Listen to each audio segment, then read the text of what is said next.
ওই তো conjunctional phrase চলে আসছে। তাহলে একটা বেশি ওয়ার্ড কনজাংশন কাজ করলে তার নাম কনজাংশনাল।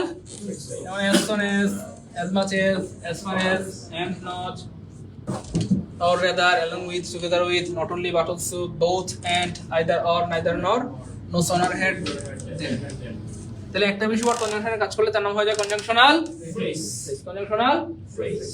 ওকে, তারপরে দেখেন ভাইয়া এই যে তাহলে Fahim as well as his father. Conjunction মানে হচ্ছে দুইটা বাক্যকে অথবা দুইটা নাউনকে মানে জোড়া লাগাবে। কি করবে?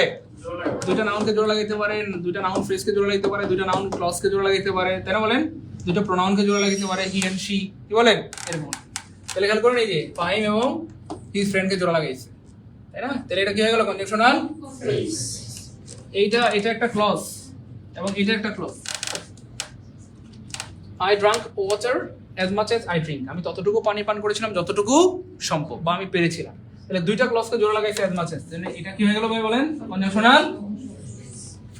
তার মানে একটা বেশি ওয়ার্ড যখন কনজাংশনে কাজ করে তখন তার নাম কনজাংশনাল